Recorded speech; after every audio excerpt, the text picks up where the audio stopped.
Fala, Bikezone! Que prazer estarmos aqui, amigos de longa data, Caetano Caezamatário, Juliano Kamikaze e Luciano Cadeira Lancelotti. São muitas histórias de nóis, rolê, da vida e dessa ligação que a gente tem pela paixão das duas rodas. Que legal, né, Caê, ter o Kamika por aqui. A bike cruzando fronteiras, né? Bike cruzando fronteiras, Kamika. Pô, a gente se conhece há algum tempinho já, né, velho? Acho que 2001, por aí, né? Acho que a gente se viu lá. O entrevistado aqui é você, nós vamos ouvir as tuas histórias, mas eu vou começar contando uma história. Vou começar contando como começou, como eu te conheci. A gente estava lá na Copa Verão. Copa Verão, 2004. Isso, feita pelo Barba, que foi pai do Markov. Em 3 cidades. A gente correu um dia, dormia, ia para outra cidade. Corria. Era Porto Belo, Camboriú e... Isso. Braço do Norte, não me lembro agora. Não. Mas enfim. Era uma... Aí estamos lá na competição. No final você quis pular um gap muito louco lá com a tua bike. A gente tá trocando ideia. Cara, você tava de férias do zero hora. Você era o chefe lá do... eu trabalhava na engenharia do jornal, engenharia, né? Exato. Na impressão offset, nas máquinas que imprimiam o jornal, né? E você tava de férias. Tava de férias. Aí estamos trocando ideia lá, o Bikezone, pá, você vira para nós e fala assim, puta, porque eu vou voltar para Porto Alegre pedalando. Qual que é a bike? Falou, não, vou com essa aqui, ó. Vou com a bike de downhill, né, cara? Era uma Projectile, cara. Uma Projectile, acho que branca, não era? Branca, com uma Shiver na frente. Isso. Né? Inclusive, para a época, a minha Shiver era a única que um lado do ar era um lado de mola e o outro lado era de ar que eu tinha feito, né? Caraca, então, velho. Para a época era um negócio inovador, né? Não, é até a bike, porque era uma bike de 10 polegadas. 11 polegadas, muito mais, 11. Enfim, essa foi assim que a gente falou, como assim? Não, vou pra Porto Alegre. E vim mesmo, velho. Vim para Porto Alegre, cara. Demorei então... uns 8 dias, acho, foi de rolê, assim, de pedalando pelas praias com aquela âncora com 50 quilos de equipamento na bike. Kamikaze, como que começou a tua história e a tua paixão com as duas rodas? Cara, desde que eu me conheço, assim, por gente mesmo, né? Desde criança, né? Eu sempre curti bike, sempre gostei de mexer nas coisas. Suspa! Quieta! Sempre... Suspa! Adorei! É Suspa! É o nome dela, é Suspa. Tá aqui, ó. Vem cá. Vem cá, Suspa! Adorei, meu. Pra chegar junto aí. Ela é minha parceira, velho. Ela vai pra trilha comigo. E ela tá aqui embaixo, aqui, ó. Lambendo a minha mão aqui, ó. Que demais. Mas conta aí, o início da tua paixão pelas duas rodas e pelos rolês. Eu tive BMX, né? Eu acho que todo mundo começou ali na BMX, né? E aí eu morava na Zona Sul, ali no bairro Assunção, e tinha um terreno baldio na frente com mato, e ali eu comecei já a fazer rampinha, né? Que eu acho que todo início do piá pedalando é fazer rampinha. Eu? 7, 8. E essa fase que você começou a andar, então é meio dos anos 80, final dos 80. Isso aí, final de 80, início de 90 ali, porque 92 eu já estava correndo, acho que a primeira UXC que teve, que era sul-brasileira em Canela, e eu fui correr, acho que foi uma das primeiras. Não, minto, a primeira prova que eu corri foi o campeonato de cross-country no Morro do Osso. Inclusive eu tenho os troféus e as plaquinhas lá coladas na parede lá, ó. Naquela parede da oficina lá, ó. Não dá para ver daqui, mas ali, ó. Depois eu mostro para vocês lá. Aquela parede lá, ó. Vai fazer um tour já. Fazer um tour aí. Pra gente. Então, comecei ali, né? A gente começou no BMX, e aí saltava rampinha e tal. Depois foi pro mountain bike. Logo no início, quando tinha aquelas Caloi Aspen Way, eu tive. Aquela Aspen Way, lembra? Queixo duro. E aí eu adaptei uma suspensão Manitou 4 na frente na época. Aumentei o curso dela, me lembro, para 100 milímetros. Usei aqueles amortecedores de porta-mala de carro e uma mola de Fuca do outro lado. E aí eu já fiz um Frankenstein ali daquela Manitou, já tinha controle hidráulico e ela era mais alta que as outras normal, tá? E a galera pirou naquilo ali, né? Aquilo ali era o início do downhill, né? A gente está acostumado com um bike de 30 milímetros de curso, imagina o cara chegar com 100 milímetros em 93, era muito curso, né? De suspensão, era impressionante. Kamika, e o início dessa tua aptidão e paixão pela mecânica? Porque a tua história não tem como a gente separar em relação a isso. Não, eu sempre fui. Eu me considero, né, um mecânico raiz, nato, né? A mecânica, essa aptidão que eu tenho de descobrir as coisas, de montar, de desmontar, isso aí vem desde criança. Eu sempre tive meu kitzinho de ferramenta. O meu avô me incentivou a mexer em motor de carro quando eu era pequeno. O torno mecânico, eu já com 9 anos, eu já ligava o torno. Então tinha um vizinho perto de casa lá no Seu Vilmar. Eu vivia na tornearia lá fazendo rodinha para carrinho de lomba. E logo em seguida ele me ensinou como é que ligava, como é que furava, como é que usava, né? E eu sempre fui curioso de fazer as coisas, de fazer os inventos, sempre tive ferramenta, né? Então a maioria da gurizada tinha brinquedo, tinha bola, e eu ganhava a ferramenta. O negócio meu era ferramenta e inventar as coisas. E eu sempre mexi nas minhas bikes, sempre, desde que eu comecei no esporte, eu nunca levei em mecânicos, né, cara? Eu sempre fazia, né? Claro que a gente quebrou muita coisa até aprender, mas eu sempre fui de meter a mão, de descobrir como é que era, como é que funcionava. Obviamente a gente explodiu vários amortecedores daqueles Fox Alpos antigos, não sabia que tinha pressão e abrir, pá, estourava na minha cara. Aí eu descobri que tinha gás nitrogênio dentro, né? E logo, acho que com 13 anos, eu fui entrar em escola técnica de mecânica, né?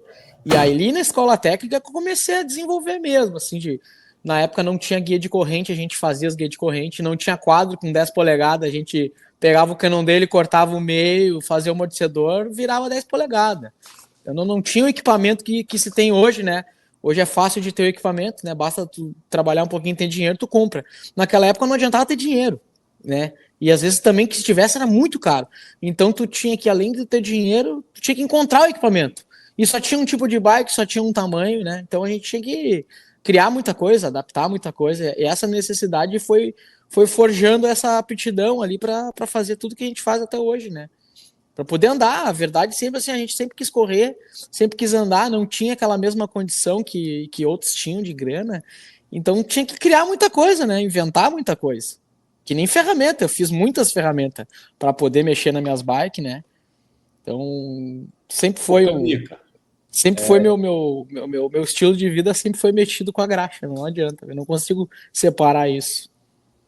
Então, essa é a minha próxima pergunta. Então, quando você voltou dessa pedalada da Copa Verão, eu acho que foi naquele ano que você saiu fora do 0 hora e foi. Como é que foi teu ingresso no universo, profissionalmente no universo? Como é que se deu essa transição? Eu estudei engenharia, na verdade, engenharia mecânica, né? E eu sempre fui envolvido ali com a parte de manutenção. Então, antigamente eu fazia para mim e para alguns amigos que pediam, né? E aí, à medida que essa demanda ela foi aumentando, várias pessoas vinham me procurar, viam usando a bike, viam saltando, né? Via as regulares que eu usava, eles queriam fazer também. Então, a partir de amigos que me pediam, né? Porque eu já tinha um emprego, eu ganhava bem na 0 hora, né? Então, para aquela época lá, eu tinha um salário de quase 6 mil reais. Então, 6 mil reais naquela época, é 20 mil hoje, digamos assim, né? Então eu trabalhei com muitas pessoas na área industrial, então eu aprendi muito da área industrial, eu joguei pro mundo da bike, né? Porque mecânica, ela é mecânica, né? Ela só muda o dispositivo, mas a mecânica em si, onde tu entende um dispositivo, tu entende todos, né? Então eu tenho uma certa visão de vista explodida que eu costumo falar. Então quando eu olho no amortecedor, eu olho no dispositivo, eu consigo desmembrar ele dentro da minha cabeça e enxergar como se fosse um em 3D na minha cabeça, ver aquela peça girando lá, ver as partes. Eu consigo ter essa visão dimensional que muita gente não tem. Então isso aí sempre foi muito fácil para mim. Então, um professor da faculdade minha falava que isso era uma coisa rara, que poucas pessoas que tinham essa aptidão, né? Então, eu sempre entendi muito fácil a parte da mecânica, porque eu consigo enxergar na minha cabeça a peça se desmontando, desmembrada, então eu consigo, às vezes, descobrir um problema ou criar uma solução. É como se eu tivesse um 3D Studio, um AutoCAD dentro da minha cabeça, e eu conseguisse enxergar aquela peça encaixando, virando, e todas as variáveis que podem existir nela. É um negócio tipo de coisa daquele de autista, sabe o que dizem, né? Que legal, pô, e é muito interessante entender isso, porque entendendo o funcionamento, você consegue saber o porquê das coisas e até criar soluções. Mecânica não é pegar uma peça zero e encaixar encaixar no lugar, isso se chama trocânica. Trocar peça, né, cara? Hoje tá rolando no mercado. Então, assim, ó, eu vejo que tem da mecânica, de fazer a peça atrás mesmo, né? A mecânica real mesmo tem muito dessa visualização, de tu conseguir enxergar, né? Eu ouvi um barulho, o cara me falar um detalhe de uma regulagem, eu já sacar o que ele tá falando. Porque eu já tô enxergando, o cara me fala, o retorno não tá funcionando. Pô, eu já imagulho a lâmina trancada, a agulha não fechando a válvula, eu consigo imaginar isso. Então, tu ter essa visão espacial facilita muito para te entender. Então, hoje em dia, tu vê assim, ó, isso se perdeu muito porque as pessoas aprenderam a decorar a medida, né? E que eu acho uma coisa errada, né? Decorar fórmula, decorar medida, porque se tu sabe como surge... Perde a sensibilidade, né? Tu perde a sensibilidade. Entendeu? Se tu não entender como é que funciona a lógica, tu vai ter que ter um manual para cada coisa no mundo, entendeu? Tu não vai conseguir conectar isso. Agora, se tu enxergar a lógica de como funciona, tu entende desde um amortecedor de moto até amortecedor de carro, de caminhão, de rally, todos eles, o sistema em si, que eu sempre costumo falar, onde tu entendeu a lógica, né? Por onde tem os fluxos de óleo, por onde acontece a compensação mecânica, se tu entender isso aí, tu entende tudo, né? Então hoje eu vejo que a galera não procura entender, eles decoram muito, vão procurar fórmulas prontas, né? E desde a época que eu estava na engenharia, meu professor dizia assim, nunca decore fórmula, aprende de onde ela sai, né? Então tu ia lá, fazia a função, criava a função e descobria, sem ter fórmula, entendeu? Então, o pessoal, as pessoas, hoje em dia também com inteligência artificial, o que eu tô vendo acontecer? Tá acontecendo uma preguiça mental das pessoas pensar. Então, quando tu para de pensar, tu vira um trocador de peça, um trocador de óleo e tu não vai resolver problema, entendeu? Tu vai fazer o mais do mesmo que todo mundo faz. Então, tu quer te diferenciar. E vai ficar reclamando depois que não deu certo, que e muitas vezes a gente até detecta, às vezes, falhas de projeto, defeitos de fábrica, né? Então, que a gente consegue perceber pelo funcionamento que às vezes não tá legal. Né? Um exemplo disso aí que eu acho que todo mundo concorda comigo é os caras que desenvolveram aquela caixa de direção que os cabos passam dentro. O cara que fez isso, ele não anda de bike, cara. Ele é um engenheiro de escritório, então ele não tá na linha de frente para entender nem como piloto, que como piloto incomoda muito, nem como técnico que vai arrumar a bike, né? Nem como lojista que vai vender todo um problema que é criado por uma falta de entendimento de um princípio básico das coisas simples que funcionam. Isso aí é uma cultura que tem sentido no road bike. No road tem. Aerodinâmica, estética, tudo escondidinho, né? Bike, que o cara tá andando acima de 60 km por hora, e aí a parte aerodinâmica, ela ser toda embutida, aí beleza. Pô, mas nós no off-road, porra, nas e-bike, não tem o porquê. Cara, eu sempre digo assim, ó, e-bike, mountain bike e downhill, que é as modalidades mais extremas, o que a gente precisa? Praticidade e resistência, entendeu? O resto é balela.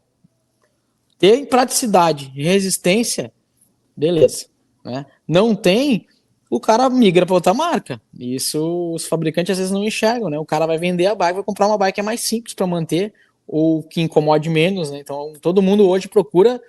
Ninguém procura ter um problema, todo mundo procura ter uma solução, né? Praticidade. Então, hoje eu vejo muito os caras se preocupando com muita estética e fugindo da praticidade.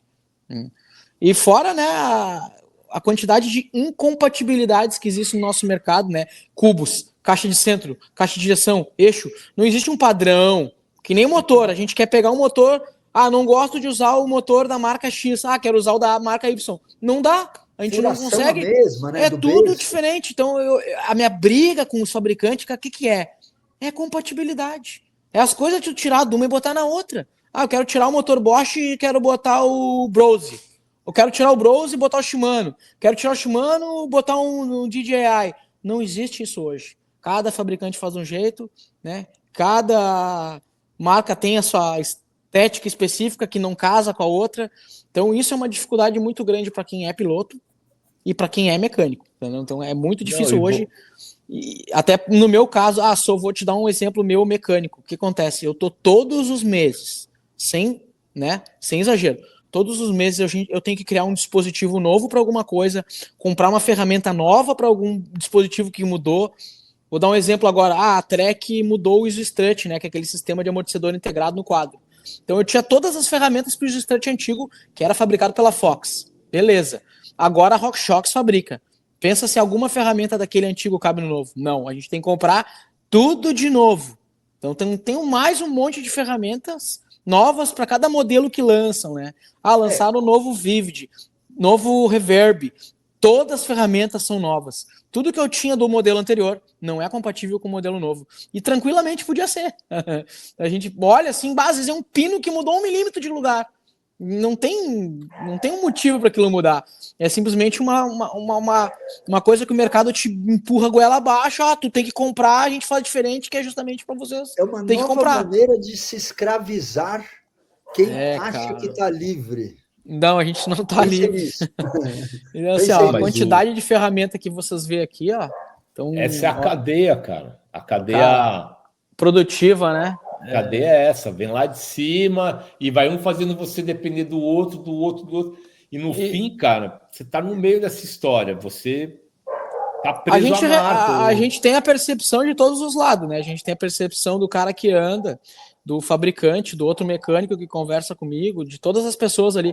E é uma coisa generalizada de modo que todo mundo, né, concorda com isso, que essa incompatibilidade, cara, ela gera um custo muito alto, uma dificuldade de obtenção de peça, né, que nem Cuba agora, tem 148, tem 150, tem 157, tem boost, não boost. Experimenta pegar uma Fox 2012, uma 40, pegar o lower leg mais novo e tentar colocar o freio. Não dá. A posição é outra. Tem que ter um cubo com flange deslocado mais para o lado, né? Tu já não consegue usar um cubo antigo, por exemplo. Tu vai ter que fazer adaptações para usar cubo antigo.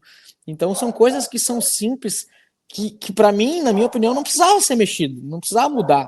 Eu ouvi aquele ditado que, né, o que tá bom não se mexe, né?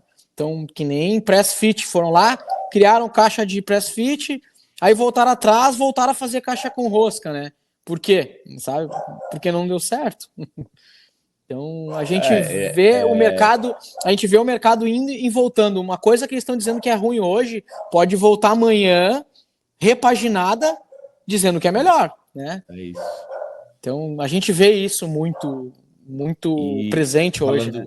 Falando na cadeia, estamos falando do mecânico, mas também tem o mercado como um todo, as lojas, né? Tem que se adaptar ao estoque, adaptar ao ferramental. Imagina hoje, assim, que a gente está numa era de internet, né? Que praticamente as vendas, elas acontecem na internet. As pessoas compram as coisas na internet. Agora, tu imagina um lojista, ele tem uma loja e tem que ter um estoque físico de tipo de cubo diferente que ele vai ter que ter para fechar. Cara, ele vai ter 20 tipos de cubo diferente. É isso. Né, para poder atender o estoque.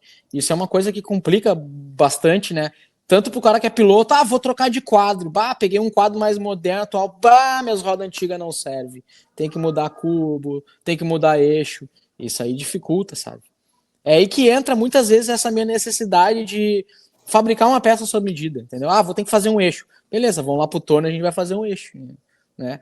Então a gente já consegue, algumas coisas a gente ainda consegue converter, fazer adaptações, né? Eu costumo dizer adaptações técnicas, né? Porque para mim engembração é uma palavra feia. Engembração quando é mal feito, entendeu? Agora tu fazer uma adaptação, né? É um trabalho. Todos os grandes produtos, as grandes marcas, os grandes lançamentos, todos eles surgiram de testes, de adaptações. Então eles foram fazendo adaptações, vão testando na fábrica até chegar ao produto X, entendeu? Não existe um produto que é concebido do nada, assim, ó. Diz uma coisa, você comercializa os adaptadores que você cria? Tu fala de, sacador de rolamento. Uma ferramenta que você cria, que você vai lá no torno, você cria ela para você trabalhar. Você na verdade, comercializa isso? Na verdade, ainda não consegui fazer isso, por quê? Porque eu trabalho sozinho, né? Então, A produção artesanal de uma peça, ela demanda muitas horas de dedicação, e muitas horas, quando eu digo, é muitas horas. Às vezes até parece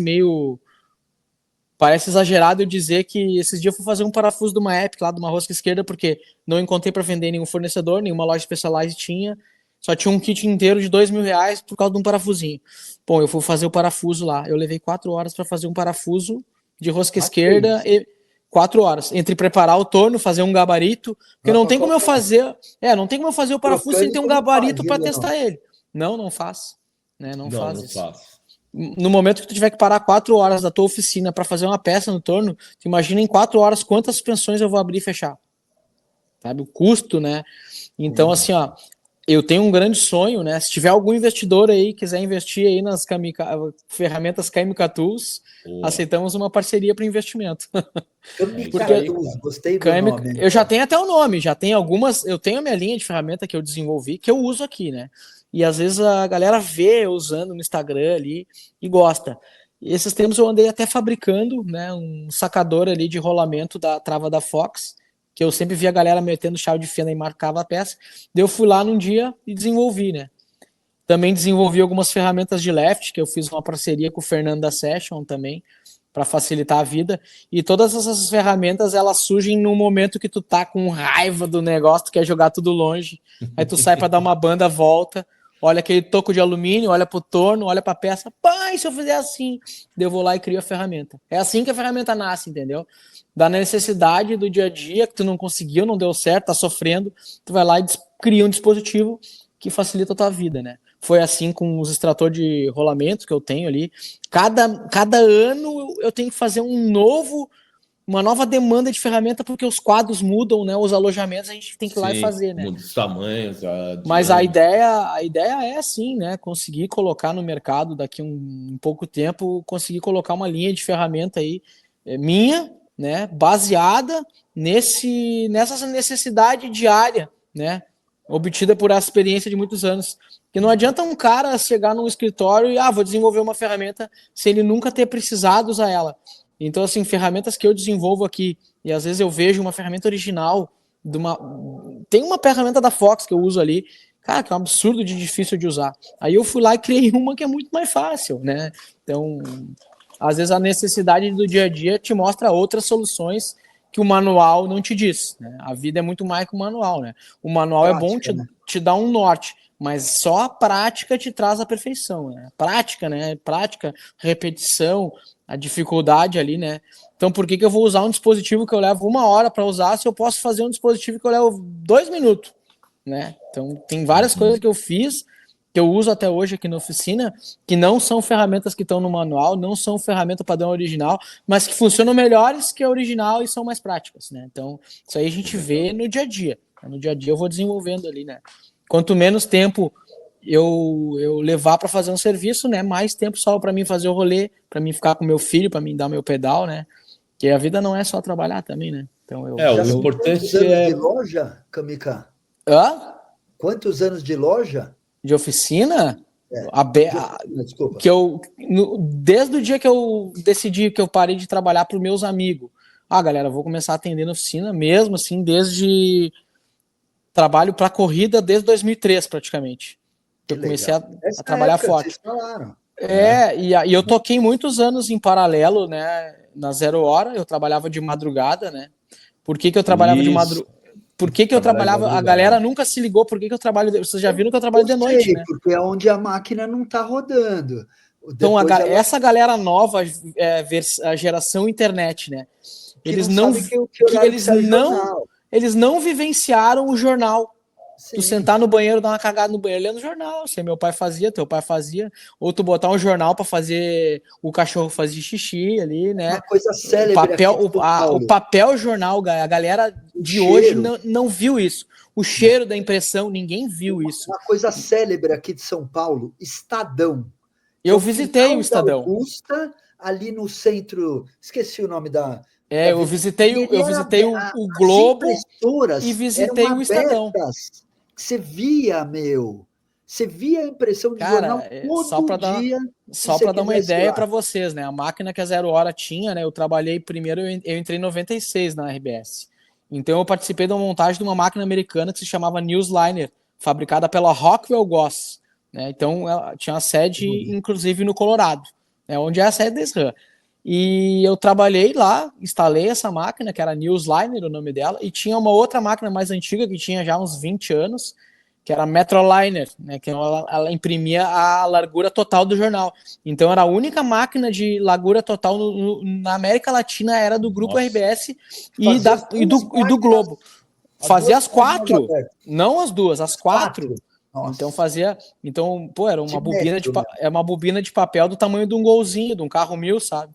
Uma bobina de 2, 3 toneladas, uma bobina de papel.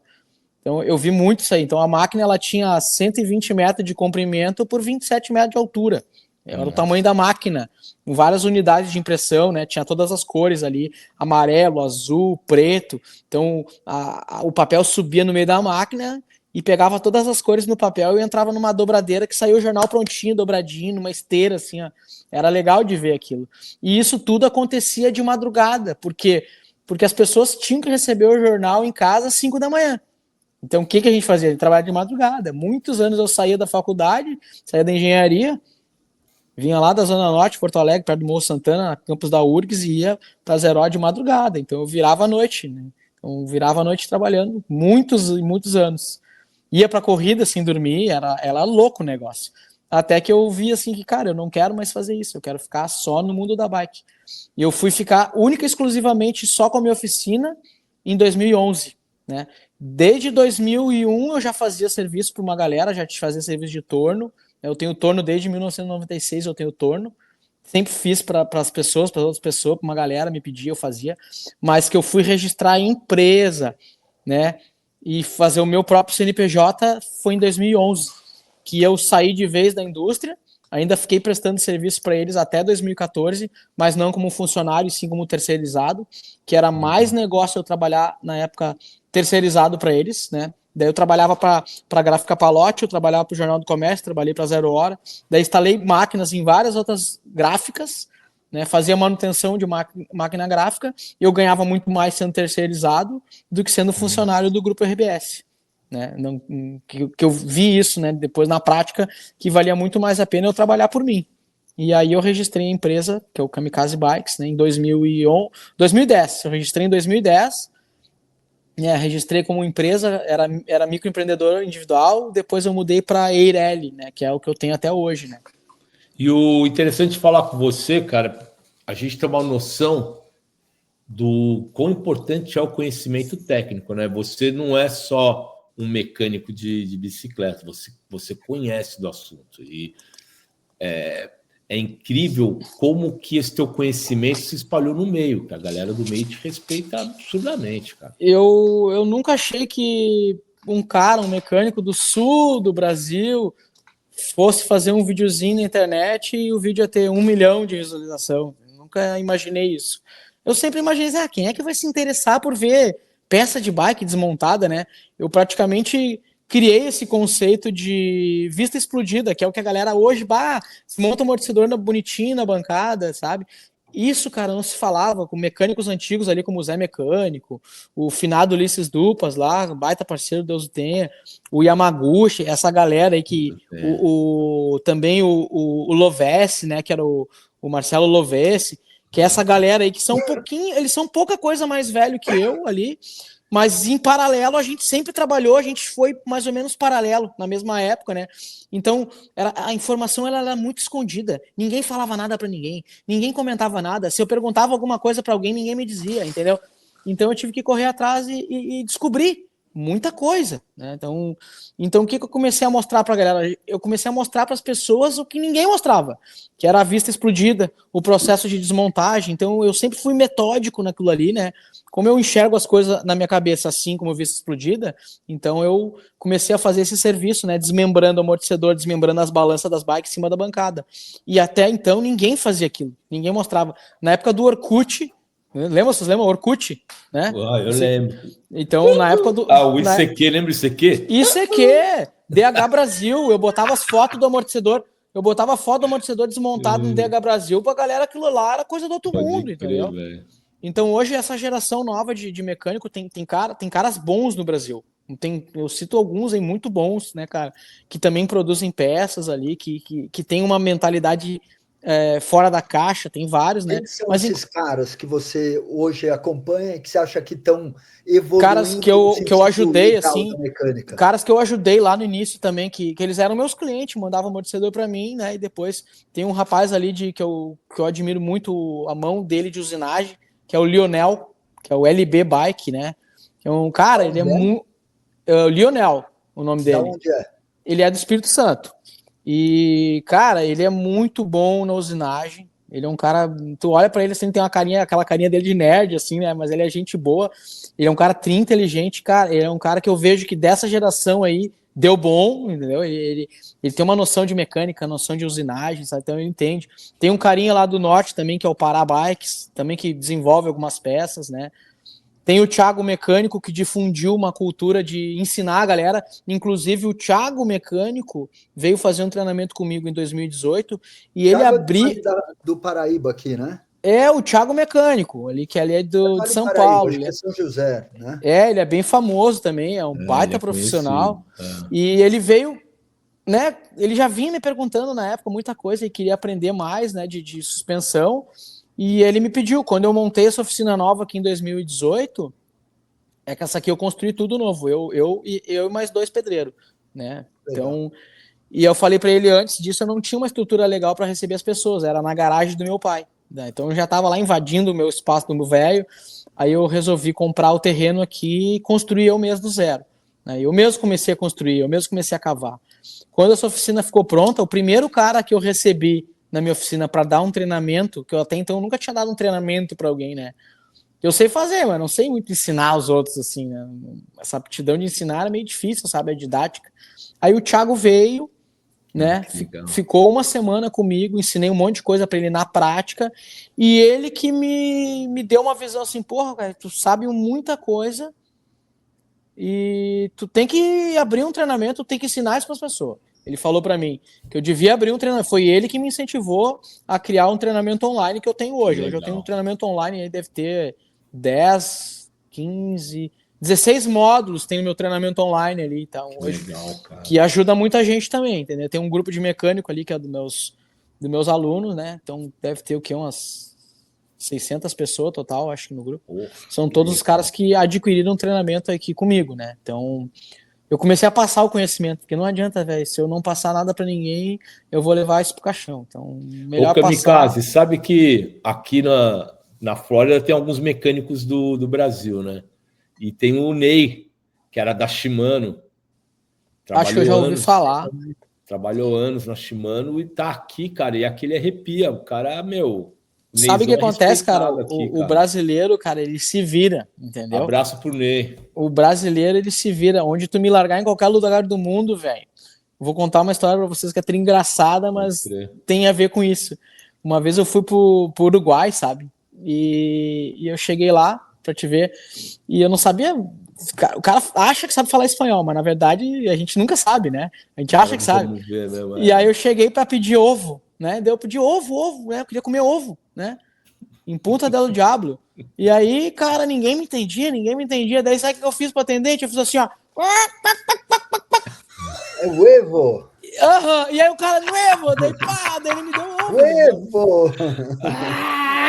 A mesma coisa quando eu cheguei em Whistler lá, a gente tava em Whistler em 2011 andando, e eu quebrei um parafuso da balança da V10. Né? Nossa. E aí a gente não sabia pedir assim, cara. Daí eu peguei uma chave, mostrei pro cara e fiz assim, ó, né? Screw, bolt. Aí ele entendeu o que eu tava falando. Então, assim, ó, se tu quer aprender, tu pode não saber falar uma palavra, cara. Mas se tu souber, né, te articular com uma mímica, ou apontar uma coisa. Hoje eu não sei como é que se chama parafuso, mas eu apontei pro parafuso. O cara falou bolt, pá, beleza, bolt. Já tem uma informação. Boa, né? Boa. Screw. E aí assim, tu vai apontando e o cara vai te falando. Então, imagina tu chegar num aeroporto no Canadá sem saber uma palavra de inglês, e quando tu volta 2 meses depois, tu tá até pensando em inglês, entendeu?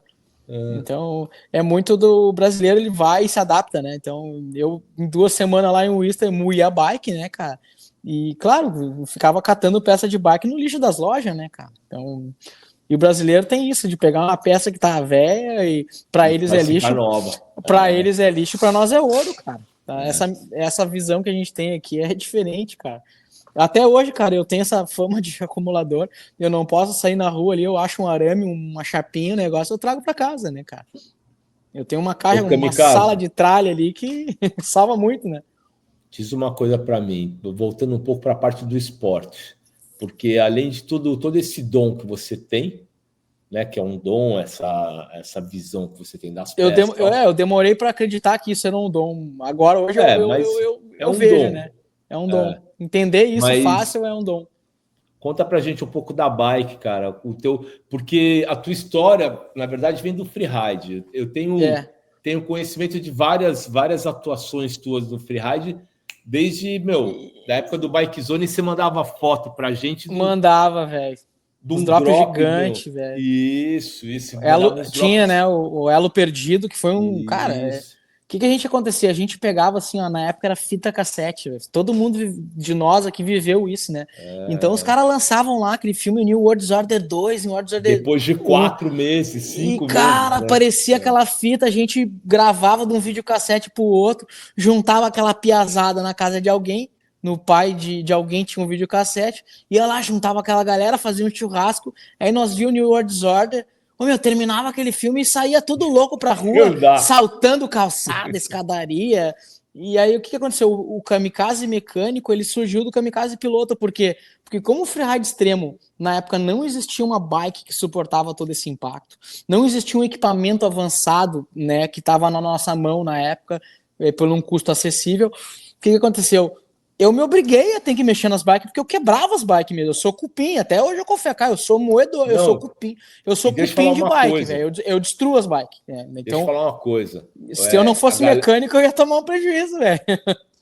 A galera, para ter uma noção, vale a pena dar uma pesquisada nos teus vídeos, cara, porque nós estamos falando de drops, uns drops que, pra época, eram coisas, cara, tipo aquele drop do primeiro andar do prédio. Eu cheguei a pular do segundo, e aí eu quebrei o pé, né? Nossa. Quebrei o pé. Porque o que acontece? Do primeiro andar a gente tinha uma velocidade. E aí o encaixe se tornava acessível. Do segundo andar, o que acontecia? Não, do segundo andar eu vim com a mesma velocidade. O que aconteceu? Eu caí no seco, né, velho? O pé virou para trás na hora. Virou assim, para trás. Não, do segundo andar eu tinha que vir a meio por hora para cair no início do encaixe. Imagina a noção da velocidade, a loucura do... a loucura, deu vim na loucura. Não, porque o ídolo da época, velho. O ídolo da época era o Bender, né? Que era um puta do maluco, né? E a gente olhava aquilo, ele era maluco, ele não tinha técnica, né, cara? Vamos ser justos, né? Ele era louco, mas ele não tinha técnica, velho. Tu pega hoje o Brave Slavik lá. Eu achei legal, mas nunca foi o cara que eu olhava e falava. Não, cara. Porque eu sempre vi assim, cara, ele pulava estranho. E parecia que ele pulava de carona, às vezes, na bike, né? A moda é louco. Na história, contar uma história curta para vocês. A New World Order lançou recentemente um vídeo da história do freeride. Aquela imagem, quando o Bender apareceu pela primeira vez, tá no... Com a tatuagem no braço, com a bomba. Que ele caiu, que ele pulou com a bota de moto lá em Deer Valley, no Campeonato Americano de 2000. A imagem que tem no vídeo da história do freeride é minha. Por quê? Porque ele fez esse drop e os amigos deles foram filmar e não eram pró. Olha aí, ó. E todo mundo ficou nervoso na hora e não conseguiu. E eu, vendo a cena, cinegrafista, profissional, o videomaker profissional. O cara pulou, entrou de cabeça no chão, tomou o virote para frente, assim, eu fechei nele, vendi a imagem por $1.000 lá nos Estados Unidos no dia. Tá na história, tá no vídeo da história do freeride feito muito pelo New World Order, que tem a cena do Bender. Foi quando ele apareceu. Então, assim, Baga Bender, perto de outros caras que eram mais flow, tipo, sei lá, eu curtia muito mais. Olha, o cara que andava pra mim pra caralho, assim, era o Rick Shiley. Curtis Worrey, Thomas Vanderham, um pouquinho depois. O Vanderham, Darren Butterclough, né, cara? Que aí a galera que sabia andar. O Bender, cara, tem o seu lugar ao sol. Eu mandei um pulo com isso. Eu mandei um pulo em Whistler em 2011. Conta essa história, eu ia te perguntar isso. Esse pulo foi feito pelo, se eu não me engano, foi feito pelo Vanderham, né? Que era um pulo que estava desativado, era um pulo desativado, velho. Era um dropão, pulava uma rua enorme. Então, assim, o sonho de todo biker é ir para Whistler, né, cara? Então, quando a gente vai para lá, o cara fica meio deslumbrado, né? Então, não tem como não ficar deslumbrado, né, para quem gosta de andar de bike. Não tem, né, cara? Então, eu fui para lá, eu era mais velho, já tinha, 35, quase 35 anos, né? Então eu já fui para lá. Eu e o Titio fomos juntos para Whistler, cara. Eu já tinha junto lá. Eu já tinha. Nos encontramos em 2009 lá. Eu fui em 2000, quando eu fui foi em 2011, eu fui em 97 a primeira vez para lá, você acredita? Caraca, tio, já tava aberto lá já. Abriram para você. 97 eu tinha 19 anos. Foi no ano que abriram, permitiram subir de bike no teleférico. Muito bom, cara. A gente estava correndo um Norba de uma Copa do Mundo, Snoqualmie Pass, no estado de Washington, embaixo. Não, e aí tu era lenda para nós. A gente olhava, assim, que nem eu falei para ti esses dias, né, da revista, lá eu tinha uma revista que eu tinha um pôster teu com uma Santa Cruz amarela mandando um drop lá no Alphaville, que eu acho que era o Cabelinho que tinha feito esse drop. Era do Clemã. Do Clemã, exatamente, o Clemã, velho. A história desse pulo, na verdade, foi eu e o Caio Saler nos voltamos em 2001 dos Estados Unidos de uma trip, e, cara, tinha um road gap natural, e a gente falou, vamos fazer a rampa aqui. Todo mundo que ajudou a fazer a rampa só ajudou porque achava que a gente não pulava. E virou um puta pulão. É na pista 1, que depois tiraram as árvores, Caio. Isso aí foi histórico, né? Puta, chegamos um dia lá, tava sem árvore nenhuma, tio. Né? Pra te ver como a informação, ela... Hoje é instantâneo, né? Nessa época, tu vê, né? Aconteceu um negócio lá em São Paulo para nós descobrir, para ver uma coisa que ela demorava alguns meses para aquilo aparecer, né? Hoje o negócio era como uma muito marreta, rápido, a gente velho. Fazia acontecer. Hoje, por isso que o Bike Zone deu, porque a gente contava o que estava rolando, cara, no cenário. A cena disso para a cena, né, cara? O DH Brasil, o Bike Zone e o Pink Bike eram as únicas referências que a gente tinha para saber o que a outra galera, cara, a outra galera que andava também fazia, né? Então a gente não tinha esse acesso de informação que tem. Tu abre o Instagram hoje, tu vê o cara andando lá no outro lado do mundo, entendeu? E nessa época não. Qual era essa informação que a gente tinha? Era o Pink Bike, praticamente. O DH Brasil e o Bike Zone. Então, era onde a gente via a informação. Que a gente está falando de uma fase, que vocês estão falando de uma fase de internet. E nós, da geração que veio lá de trás, pré-BMX... Que não tinha. BMX e o início do mountain bike... Era só revista. Era só revista. Cara, como que a gente se inscrevia em provas no exterior... No início da década de 90, cara, era fax da casa do amigo, era um negócio, era uma ligação, custava muito dinheiro. Você tem que explicar hoje para a geração atual, né? É como que você estivesse falando em... Cara... É que nem o cara vê o filme do... O cara vê o filme do 007, o cara falando no relógio, hoje é o Apple Watch. Tá ali com o relógio falando que nem nós estamos falando aqui, ó. Isso era coisa de filme, entendeu? Então... Sim. A gente viu a origem disso aí, vocês mais que eu ainda viram mais, né? Que vocês são um pouco mais, 10 anos mais à frente que Cadeira, eu, né? Eu não sou tão velho como o Caê é 11, eu sou só 10, o Caê é 11. Mas a idade é mero... Não fala isso, tio. A idade é um mero detalhe frente à nossa existência, cara. A gente tá tudo novão. Estamos no rolê. Então, assim, ó, eu acho que aqui, ó, sabe? Total. E isso aqui influencia muito. Total. Pensa na geração do teu pai, pai. Se algum deles imaginar o cara andar de bike fazer o que a gente faz hoje com 50 anos. Eles não fazem, hoje eu só tive 2 períodos. O Caê, ele fica me zoando, né? Fala, e aí, tio, vai trabalhar hoje? Falei, por quê? Você tá tirando meu trabalho? Hoje eu fiz só 2 períodos. Eu fiz um rolê de bike de manhã e fiz um rolê de moto elétrica de tarde. Mesmo. Tá. Porque é sexta-feira e eu só tenho essa vida, meu. É isso. Mas isso aí, velho. Isso aí. Ontem Ontem era feriado, eu trabalhei, né? até 2h pouco da tarde, e depois eu fui dar um rolê com meu filho. Você vê que eu tenho um filho pequenininho, que é o Dante, né? Ele tem 6 aninhos. Curte o rolê, né? Cara, ele curte, eu não forço ele pede, né? Sim. Quando ele pede pra mim levar ele, eu levo, entendeu? Mas eu vi que ele já tem o instinto dele, é nato, que ele gosta da natureza, do barro, da pedra, né? E ele já, pô, eu podendo incentivar ele desde pequenininho, isso aí pra mim é um baita, isso aí pra mim é um baita incentivo, sabe? Pra mim ver ele. E outro cara que eu criei, assim, admiro, não é meu filho, mas é como se fosse, cara, é o Maurício Cine, que tá morando em Portugal, tá trabalhando com o eMasters. Cara, agora, né? O Maurício, cara, ele é o filho que eu não tive, entendeu? Legal. É um filho. Então, tudo que teve oportunidade que deu ir, não poder ir para fora, na época, o que eu fiz? Eu dei para ele essa oportunidade, porque legal, eu queria ver ele lá fora, eu queria ver ele bem que nem ele tá hoje lá. Então, a saudade que eu tenho dele é que nem de pai para filho, de brotherzão, assim, você sabe? Aí agora, no começo do ano, né? Ele tava uns dias porque ele se machucou, quebrou o pé numa corrida na Ilha da Madeira, fratura exposta, daí ele teve que ele voltou pro Brasil e aí se recuperou aqui, né? Daí recuperou e voltou lá pra Europa. Agora ele tá em Londres, ele tá trabalhando, hoje ele tá até lá com o eMasters, né? Tá trabalhando lá com o tá amigão, um brotherzão do eMasters, né? E é um orgulho para mim ver o cara que eu ensinei assim. O Roger na etapa que teve o agora. Roger, cara, XS, eu tenho uma história muito doida do Roger, cara. Do Roger com 13 anos, cara. E eu corria na Elite do Gaúcho na época, e eu tava treinando na pista de Bento Gonçalves, né, cara? E eu comecei a descer e tal, e vi aquele guri na frente, assim, até ia dizer assim, achei que era uma guria, né? Cabeludinha, assim, parecia uma mina, né? Eu assim, poxa, aí eu assim, pô, essa mina tá andando rápido, hein? Eu lembro. Daí, pá, eu vi que ele começou a desperoquear, começou a soltar os freios, assim, né? Aí ele viu que eu tava na roda dele, ele falou assim, tô te atrapalhando. Eu, não. Tá na tua cara. Daí ele chegou lá embaixo, tirou o capacete, eu vi que era um guri. Dele, te atrapalhei ali, eu... Pô, brother, tu tem...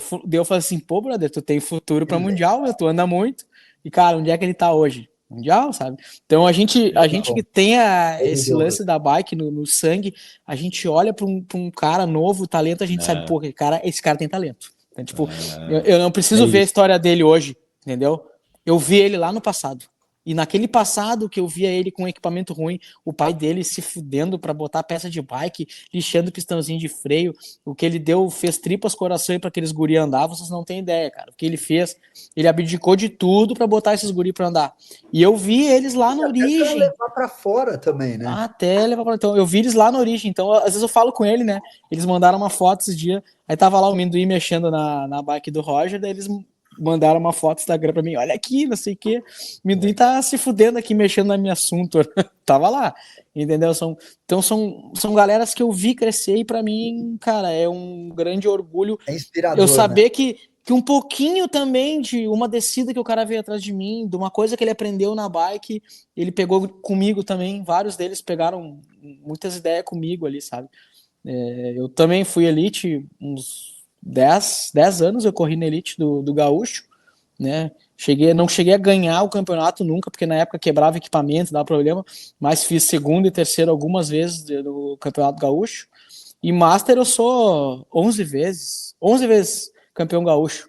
Né? Legal. Brasileiro eu sou 2 vezes, Pan-Americano eu sou bronze, tenho 2 bronze, né?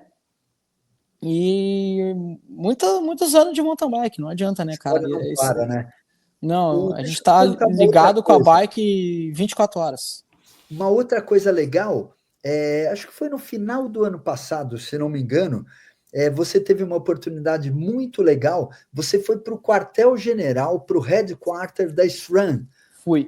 Em Colorado Springs. Colorado Springs. Que é onde foi a fábrica original. A SRAM é uma empresa muito legal, porque ela não descaracterizou estruturas, né? Então, onde era a fábrica da RockShox, lá eles continuaram. E conta como é que foi essa tua experiência, o que você foi fazer lá, que a gente acompanha um pouco também. A convite do Marcelo Catalã, né? Então, agradecimento aí ao Catalã, depois vai ver aí. E ao pessoal da ProParts, né? Que, inclusive, desde a época do Alipert, do Daniel, né? Que foi o Daniel Alipert que eu fui um dos primeiros mecânicos no Brasil a fazer um treinamento independente de uma loja, né? na ProParts. Então isso era fechado para mecânico independente, e o Daniel Liperti abriu uma porta para mim e me deu uma chance na época de fazer o treinamento lá na RockShox, na ProParts na época, né? Eu fui o primeiro mecânico independente no Brasil a ter o certificado da RockShox, da ProShock. Não, e até da ProParts, né? A postura deles eu acho corretíssima. Da Cara, eu ProParts. gosto muito da galera da ProParts. Tem que ter essa diferenciação, porque não pode abrir o treinamento deles estritamente profissional para o mercado de um monte. O cara tem que estar inserido no mercado. Era um sonho, né? Eu sempre tive um sonho de conhecer a fábrica da Fox, por exemplo. Nunca tive essa oportunidade, nunca me deram a chance. Mesmo eu trabalhando com a marca, até hoje a marca não me reconhece como autorizado no Brasil, mas é mais por questões pessoais, talvez, né? Não fecha comigo a mentalidade deles, né? Então eu tenho uma visão de mercado diferente que eles têm, né? Tem coisas que eu considero. Tanto eu uso Fox, gosto da marca, né? Mas a Fox em si nunca me deu tanta oportunidade quanto o pessoal da RockShox me deu, entendeu? O Catalã me convidou, né? Então eu não paguei nada pelo treinamento, eu ganhei o treinamento. A única coisa que eu paguei foram as passagens, nem o hotel eu paguei, foi tudo pago pela SRAM, né? Então isso aí foi... E foram pessoas de outros lugares do mundo também? Como é que foram foi? várias pessoas. Era mais foco assim, América Latina, né? Então tinha pessoas da Argentina, tinha pessoas do México, pessoas do Colômbia, Chile. Brasileiro tinha mais 2 comigo, que é o Juliano Antonioli, né? Parceirão que eu conheci também no mundo da bike. Eu já tinha uma admiração por ele, mas conhecendo ele ao vivo, eu passei a admirar mais também. Ele é um cara que trabalhou dentro da Specialized, então ele tem uma visão dentro das equipes da Specialized, tá? Então caras que eu gosto de... do Espírito Santo. O Tonioli, e também tinha o Washington, que é um outro mecânico que trabalha bastante com left, que estava lá também. Então a gente se juntou, nós brasileiros ali, e como eu desenrolo inglês legal agora, né? Não tão bem, mas eu desenrolo, sabe? Nem que seja por mímica. Então a gente se fechou ali, a gente virou uma parceria, né? A gente aprendeu muito ali dentro da fábrica da SRAM naquele dia. Não é nem sobre a parte técnica, nem sobre um amortecedor, né? É sobre a experiência de tu estar lá, tu vê a fábrica, tu vê a filosofia que eles trabalham, né? Por exemplo, assim, a prioridade que eles dão pro cara andar de bike, né? Pro rolê, que nem a gente fala, né? Então, assim, ó, o cara que quer viver no mundo da bike, cara, se o cara não andar, velho, ele não vai estar inserido, não adianta. Tu quer trabalhar com bike, quer trabalhar com mecânica, a primeira coisa que tu tem que fazer é andar de bike, velho. Tu nunca vai entender uma coisa que tu não faz, né? É uma coisa meio óbvia, né? Então, eu como piloto, muitas vezes eu entendo mais a mecânica porque eu sou piloto, porque eu ando. Se eu não andasse, eu não ia compreender grande coisa. E essa filosofia que eu tenho, eu vi isso lá na SRAM, entendeu? Que acontece? Aquilo ali é feito por quem anda, entendeu? Eles fazem muito teste, eles desenvolvem um produto ali dentro da fábrica, tem o projetista, faz aquela peça em 3, 4 dias, eles vão lá nas máquinas e produzem aquela peça e começam a testar. Ah, não deu certo desse jeito, a gente faz de outro. Então é muito no método empírico, não tem manual para te fazer criação. A criação ela é um negócio empírico, tu começa hoje de um jeito, amanhã tu termina de outro, entendeu? Então ele é o método pela prática. Então, o método pela prática, hoje a gente está com toda essa tecnologia disponível, porque isso vem sendo corrigido, melhorado, modificado ao longo dos anos, desde um projetinho original que teve anos atrás, que foi várias vezes modificado de acordo com a necessidade do cara que anda, entendeu? Não é uma coisa empurrada goela abaixo, vamos botar a caixa de direção aqui, e é assim agora, a tendência do mercado é essa, todo mundo tem que aceitar. Não é assim que funciona, entendeu? Então, as tecnologias que ficam são as tecnologias que agregam valor para nós que andamos.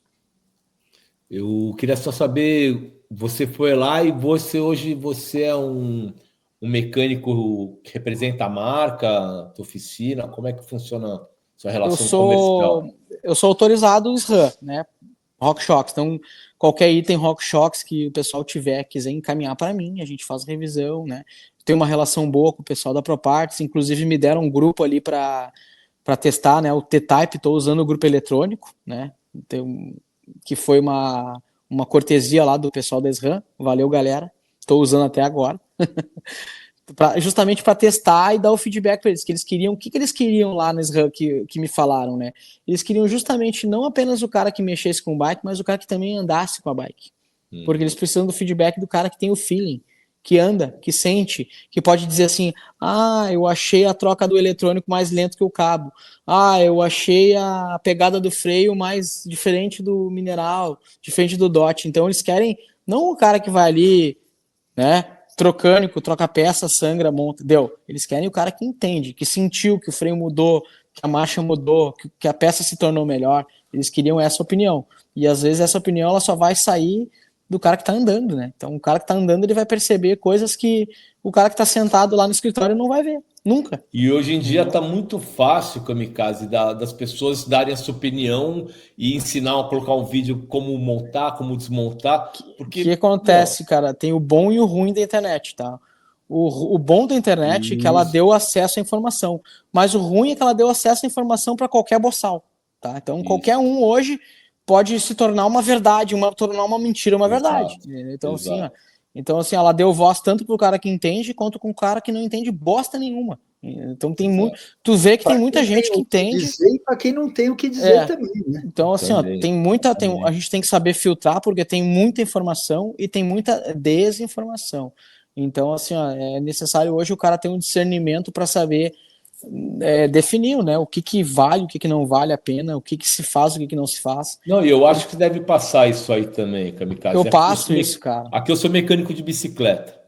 Tem muito cara que você chega para arrumar a bike, ela já tá detonada. Não, porque eu vi na internet, vi como fazer, tentei fazer, aí quebrou mais. O bom e o ruim é isso, né? Então, assim, ela dá informação, né? E o problema não é ela dar a informação, o problema é tu interpretar aquela informação. Se tu interpretar aquela informação de forma errada, tu vai passar lá para frente de forma errada. Então tem muita gente hoje que eu considero que a palavra certa para mim é, digamos, deixa eu ver, que seria um analfabetismo funcional, entendeu? Que o cara ele dá um Ctrl+C, um Ctrl+V e toca para frente. Então ele não cria um raciocínio em cima daquilo ali. Não compreende, ele até entende. Não, ele copia até sabe e cola. Reproduzir, entendeu? Macaco de imitação, mas não. É copia e cola. Hoje o mundo é copia e cola, entendeu? E tem muitos. A maioria é muito profissional que é isso aí, copia e cola. Mas tem alguns que sim, que ainda tem essa noção da lógica. São né? Esses se destacam, né, cara? Eu sou muito amigo do Fernando Areia, velho. Muito amigo do cara. Converso muito com a Areia. O Areia é um cara que, é um mecânico que nem você, é mecânico nato, tá na alma. Sim, cara. Isso tá na alma de vocês, né, cara? Cara.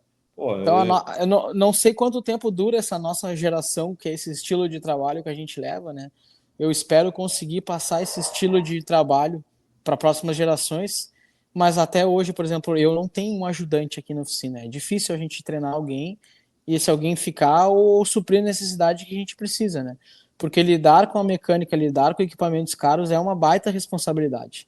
E eu, como um profissional, não posso entregar um serviço 50%, entendeu? Tem que entregar um serviço 100%. É suscetível à falha? Todo mundo é suscetível à falha, né? Mas no momento que eu estiver entregando sem serviço, 99% tão bom, 98% tão bom, a gente está dentro de uma tolerância aceitável. Mas se eu entregar sem serviço e 50% estão dando problema, sinal que alguma coisa está muito errada. E eu estou vendo isso acontecer em muitos lugares. Ô, Kamikaze, eu falei de algumas pessoas, eu não posso deixar de falar também do Renan Poletti, cara, que é outro cara de Curitiba, que esse veio morar... Esse eu não conheço. Não, ele trabalhava na Bike Tech Curitiba. Eu não sei direito a história dele. Eu sei que ele veio morar aqui há um tempo atrás, uns 8 anos, e também aqui ergueu uma oficina e ele é muito respeitado também. Na América também? Cadeira, tem um grupo de brasileiros aqui na Flórida muito forte, cara. Um grupo de WhatsApp. Muito forte da bike. E então essa galera toda é uma comunidade, cara. Isso é o mundo da bike conectado, né, cara? Então, exatamente. O que eu acho legal do lance da bike é que ela une muita gente, né? De várias vertentes, né? Então, hoje a gente vê com a Z-Bike, por exemplo, né? Então tinha galera que não andava mais, velho. Tinha amigos meus aí que não andavam mais. Aí surgiu o e-bike, cara, essa galera tá fissurada em andar de uma maneira que vocês não têm ideia, cara. Então, assim, ó, eu também fui preconceituoso com o e-bike ali no início, né? Eu falava que você ia comer a tua língua inteira. Tu falou pra mim, é verdade. Eu confesso, falei mesmo. Olha o que eu dizia. O que eu dizia? Bike é pra preguiçoso, velho. Eu dizia assim, né? O negócio é... até a tua primeira. Mas o mais legal que eu já montei em cima que tem 2 rodas. É a bicicleta com motor. Cara, porque assim, mas o Kamikaze não é referência, cara. O cara pedalou 520 km com uma projectile, velho. Mas tá quase 50 já, velho. Não é referência, né, meu? A sombra loucura, velho. Mas assim, o que é o bom... Eu mesclo muito, né? Eu faço meus pedal de rígida, né? Para dar aquele giro de perna, tal, porque eu treino, né? Eu faço natação e alguns dias eu faço o pedal, eu treino tiro ali, treino giro, mas assim, nada se compara ao treino técnico que a bike te dá. Porque no momento que tu vai sair para fazer o rolê, tá? Tu tem 4 horas para andar. Tu vai fazer 4 horas com a tua bike de enduro normal, tu vai fazer 4, 5 trilhas. Com a aerobike tu vai fazer 15, 20 vezes a trilha. Você vai andar no dia seguinte de novo. E o que ninguém entende, que a galera fala que o bike não cansa, depende do jeito que tu andar, né? Eu chego acabado, né, porque eu gosto de rodar bastante. Então o que acontece? Eu uso muito eco, justamente para... Só uma parte aqui. Adoro ouvir podcast, sou English speaker e estava ouvindo. Alan Hatterley, atual campeão do mundo de mountain bike XCO.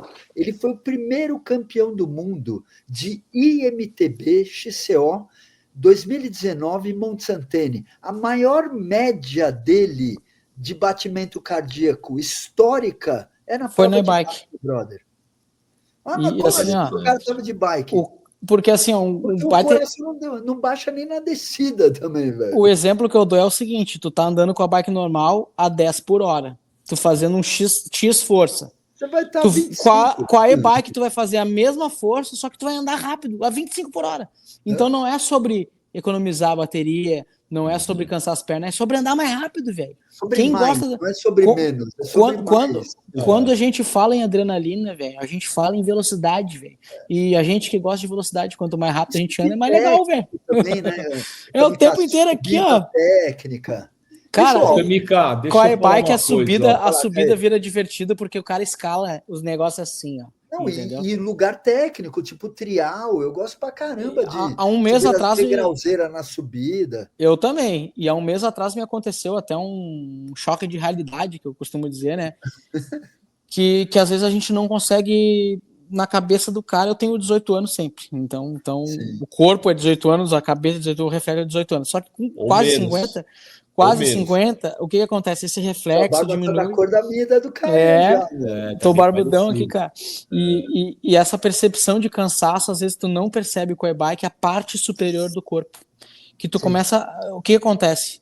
Tu tá com alívio na perna, tu tá tocando, só que a parte superior, cara, tu tá ali, ó, 5 horas em cima da bike, na tensão, bateção. Então tu não percebe quando tu já tá com os braços cansados.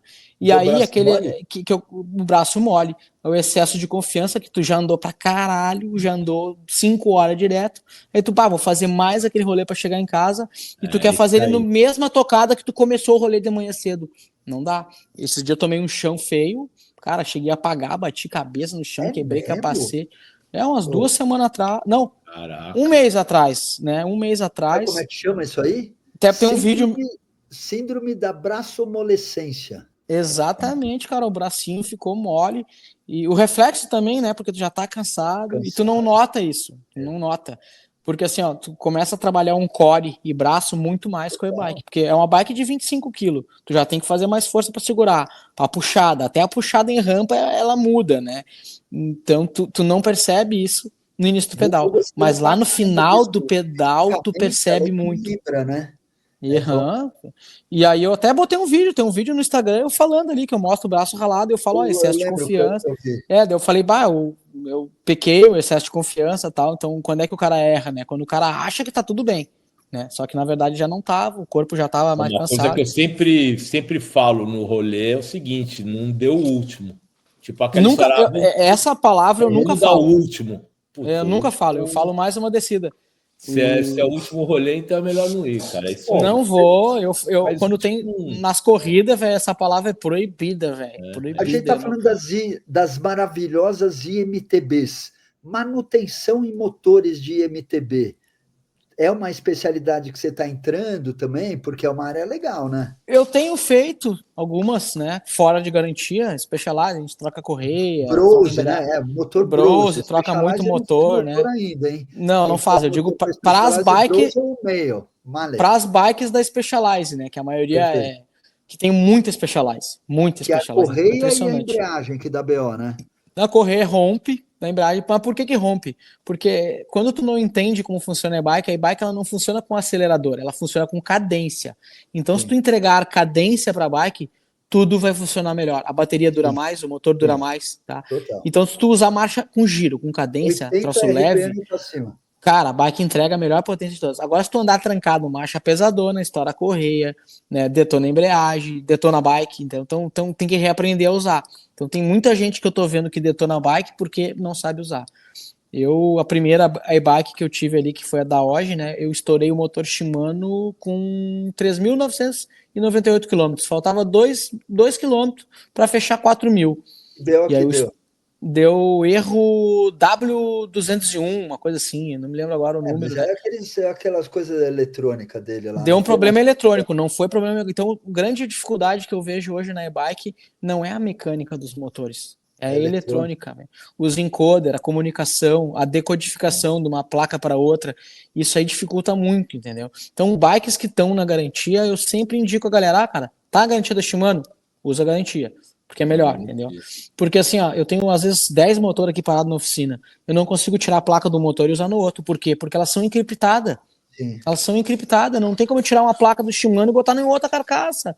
Não lê, entendeu? A posição do induzido do Brose lá, eu tive um problema com uma Kenevo. A gente pegou a carcaça do motor de um, tentou montar com a carcaça do outro. Cara, não dava certo porque o induzido não batia no mesmo ponto. Então também a parte eletrônica é muito difícil. E a obtenção de peças, eu que sou um mecânico independente, não trabalho para uma marca, né? Não estou dentro de uma Specialized ou não dentro de uma Trek que tem a Bosch, é muito difícil a obtenção de peça. Cara, é uma dificuldade muito grande.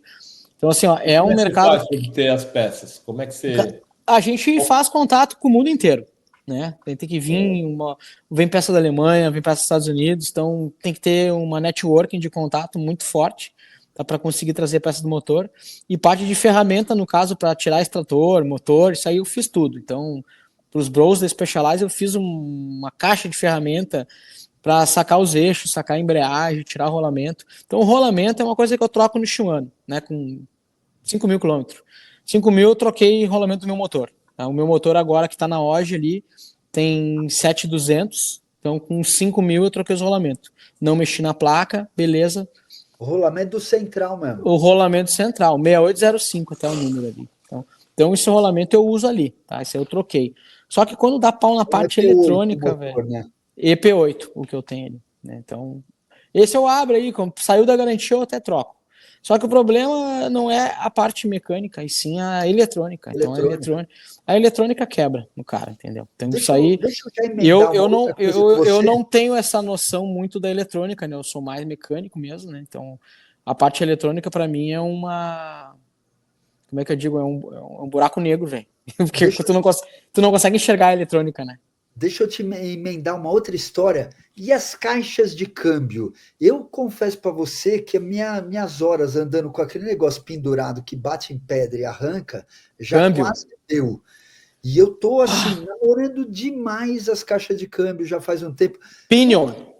O Pinion, agora tem outras histórias também, tem muita coisa acontecendo. Eu vou dizer sincero para vocês. Para mim, aquilo ali é o futuro da bike, entendeu? A caixa de marcha integrada, sem câmbio, vulnerável para bater nas pedras. Aquilo ali é o futuro do downhill. A correia, entendeu? Também. A correia, velho, dura mais que a corrente. A gente tem o Colombo. Tá? O Colombo, cara, Colombo andando. O Colombo é o pioneiro a andar com o Zerode, é ele, entendeu? Ele e o Linhares. Ele e o Linhares, os dois bruxos meu aqui, a parceria.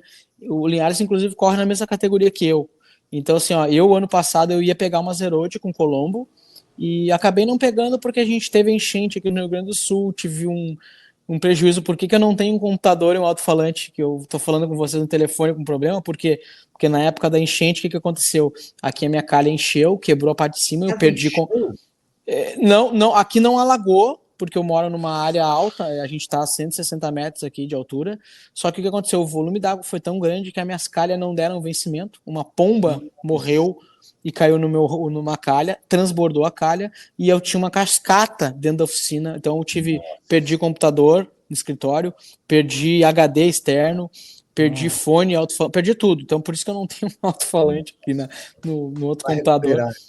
Porque até hoje eu não botei. Então foi nessa época aí que eu tive que comprar computador, comprar tudo novo. Aí eu deixei de comprar a bike porque eu tive que botar a oficina a funcionar de novo, né, cara? Então acabei não pegando a Zerode, mas era um desejo meu há muitos anos pegar aquela bike ali, cara. Porque não tinha próxima bike DH também, eu tenho uma 27,5, vou ficar com ela.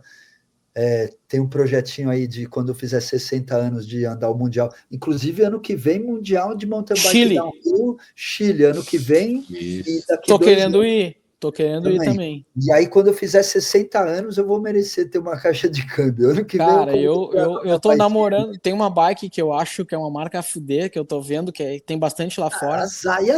Simplon. Eu vi uma Simplon. Sim, eu conheço. Linda. Achei bem legal a bike, cara, com caixa Pinion, velho. Então, assim, ó, é elétrica, né? Que é MGU, que é motor Gear United. Tudo unido. Então, pô, aquilo ali. Por que isso aí eu acho que não vai pra frente, velho? Porque a indústria que fabrica câmbio. Você acha? Os caras tá vendendo fusível, velho. Cara, a indústria que fabrica câmbio e corrente. Tipo os SRAM, Shimano, que são os líderes mundial. Claro, a gente sabe que tem outras indústrias, KMC, TRP, fabricando câmbio, mas são pequenas. Mas, cara, quem manda no mercado hoje de câmbio e corrente é Shimano e SRAM. Tá? Mas vai ser inevitável. Vocês vão entender uma coisa.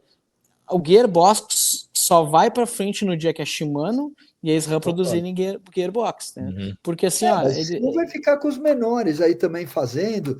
Graças a Deus tem a cultura da Europa, né? Tem os europeus.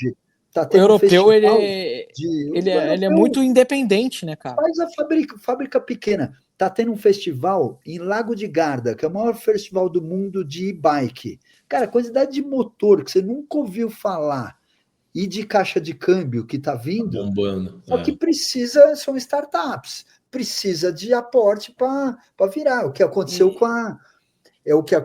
com a Pinion. Te dar uma outra informação que talvez você saiba, Kamikaze.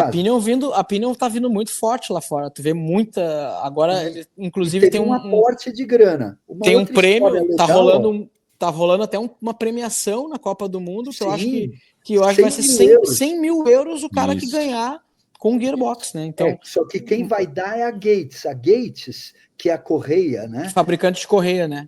Ela é da Goodyear. É uma marca da Goodyear.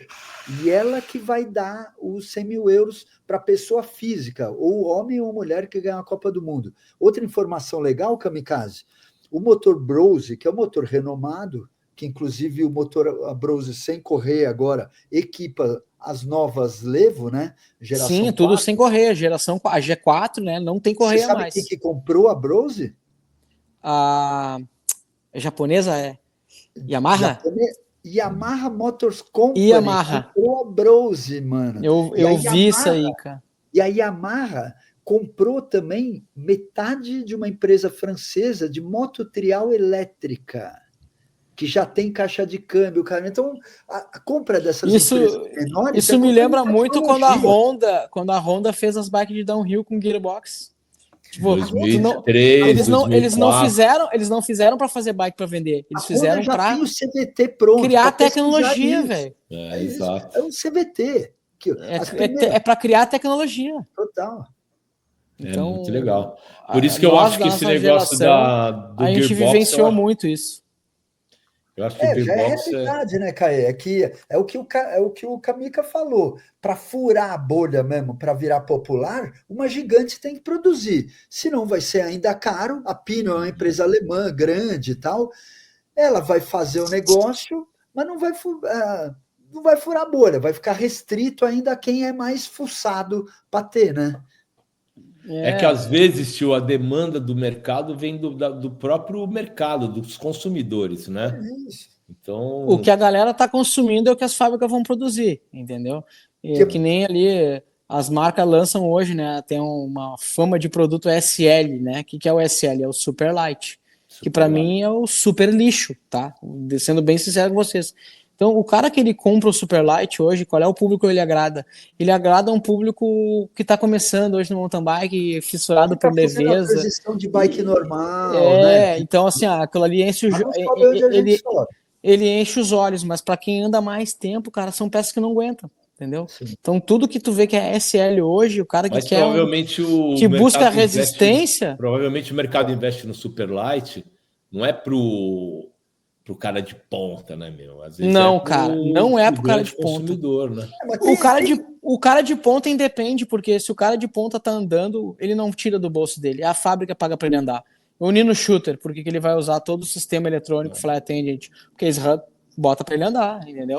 Então tu acha que eles vão ficar, eu vou revisar, vou trocar essa pecinha, não vou rodar mais um pouco. Não, cara, eles botam tudo novo, cara, entendeu? Tua opinião, Flight Attendants? Cara, Flight Attendant, cara, ele é um sistema voltado, na minha opinião, sincero, pra pista profissional, velho. Tipo assim, ó, não tem lógica tu ter isso pra um cara entusiasta andar fim de semana. É um desperdício de equipamento, não precisa, né? Agora, vou dar pro meu rolê eu não preciso. Mas se você tiver você vai usar a cadeira? Vou usar. Se o cara tiver, o cara vai usar, mas não precisa, entendeu? Porque a gente não tá lá batendo performance. Por exemplo, vou dar um exemplo do Nino Shooter, não? O que eles dão sempre aquele exemplo dele. Tu imagina o raciocínio do cara dando 20 voltas na pista com aquele dedo, travando e destravando. Então, fora o dedo, ele tem o raciocínio. Então, quando tu tem que pensar em abrir e fechar a trava, ele também não consegue pensar em acelerar na pista. Ele gasta energia. Chega uma hora que ele já nem trava mais, ele anda sempre aberto, já era, entendeu? Que nem eu vi eles mesmos dizendo. O que aconteceu quando ele botou o Fly Attendant? Ele baixou o tempo dele de pista porque ele deixou de pensar em abrir a trava e fechar a trava, abrir a trava e fechar a trava. Ele se preocupou só em andar. Quando ele se preocupa só em andar, velho, tu entra naquele estado de flow, tu só vai andar. O troço tá fazendo sozinho por ti. Aí eu acho que vale a pena, entendeu? Pra quem tem performance de verdade. E pra quem tem alta performance.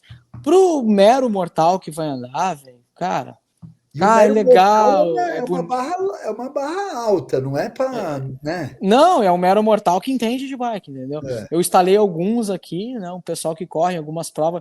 Mas, pô, tu tem um Fly Attendant para andar em XCM, velho. Convenhamos, né? Um desperdício, né, cara? O cara eu considero assim, ó, o cara que tem full para usar travado no XCM. Velho, monta uma HT, monta uma rígida boa e vai andar de rígida. Vai dar de greve. Chega a ser até uma vergonha. O cara que tem uma full, compra uma full de 80 mil para usar ela travada o tempo inteiro andando no estradão. O cara tá desperdiçando equipamento.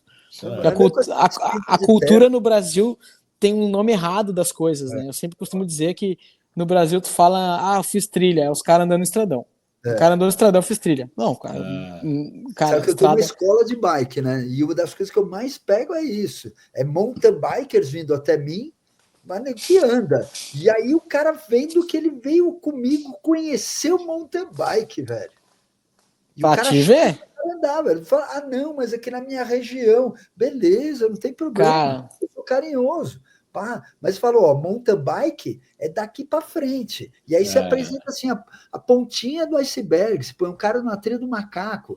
Claro que é uma trilha legal, mas pô. Tu vê, eu andei no macaco, a gente se encontrou ali na Copa do Mundo, encontrei contigo ali em Mariporã. Sim. E até um amigo meu lá, o Paulista, que a gente chama, que vocês chamam ele de gaúcho, né? Que é o Ricardo Martinez. Sim, que ele tá na Cantareira. Cara, ele é o paulista mais gaúcho que eu conheço, né, cara? Um baita assador. Pô, ele foi me buscar, cara, lá na pista do Mauriporã pra me andar na Cantareira. Sabe quando é que eu conheci a Cantareira? De noite, das 5 da tarde até as 11 da noite nós andamos.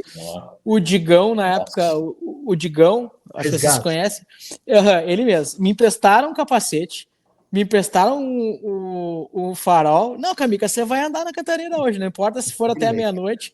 Cara, me botaram a andar. Fui andar no macaco, fui pular o tal. Depois da prova? Domingo de noite eu andei, com os guris me levaram lá, cara. Pergunta pro Digão, os caras me levaram de noite pra andar, né? Então, me emprestaram uma... eu vou te dizer que eu nem sei que eu fiz aquela que tem o pulo da bandeira. Macaco vaca. Foi essas que eu andei, né? Eu andei das 5 até umas 10 e pouco, até onde o farol aguentou, né, cara? Eu gosto de andar de noite, né? Então eu já tô acostumado, né, andar de noite com farol. Parece que o cara tá andando dentro de um túnel, né? Eu conhecia, tu vê, cara, eu conhecia Cantareira de noite, velho. Até hoje eu não voltei lá para andar de dia. Mas, ó, isso aqui já não me permite mais muito, não, hein? Eu ainda não uso, cara. Eu até a pandemia, na pandemia, nós nos pegamos, saímos bonde, tinha quarta sem lei aqui. Cara, e a gente tava pulando tudo de noite. Os caras, a rapaziada ainda manda. Mano, eu me peguei numa situações mandando. Pô, eu pulei uma mesa lá que o Paulista falou pra mim, não, você tem que vir não sei o que, quando ele olhou, eu já tava mandando a mesa. Você já tava pulando. Eu já tava pulando, mas uma rampa com buraco, os gaps. Aí eu tinha um gap com 3 caminhos, eu vim no do meio, eu nunca tinha visto. Aí eu pulei a pedra, mandei a bandeira no meio, né? De noite, não era minha bike, eu tava... Que bike que você tava? Era uma SL, uma Specialized SL laranjinha que me emprestaram lá.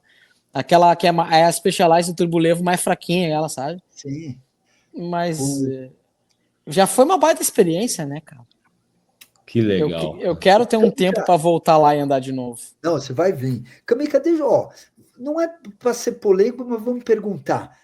Quem que ganha o troféu BO, meu? Que equipamento que ganha o troféu BO? Eu vejo pela tua bancada, eu vou dar um chute, meu. Amortecedor dos Brain? Brain é bastante. É o troféu BO?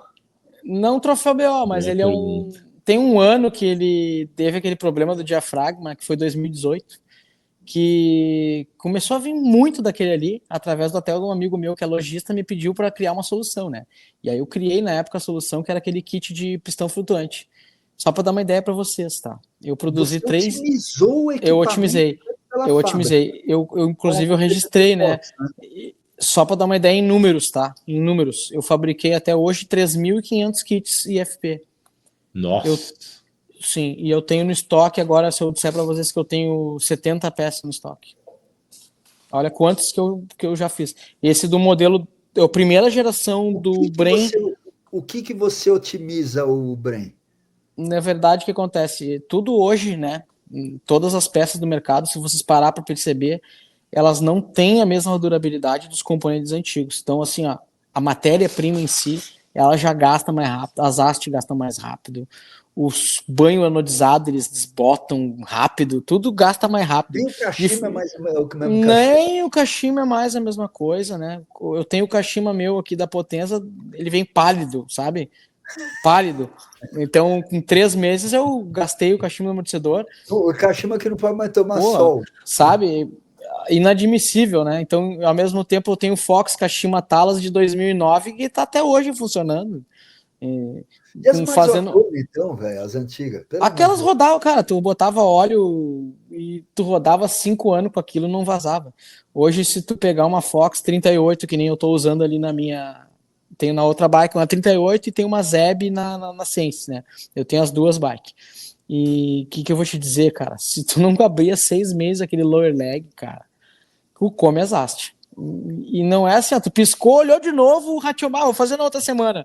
Pá, tu deixou passar. Então, mas você tem essa percepção, o consumidor ele não tem essa... O que o mercado hoje...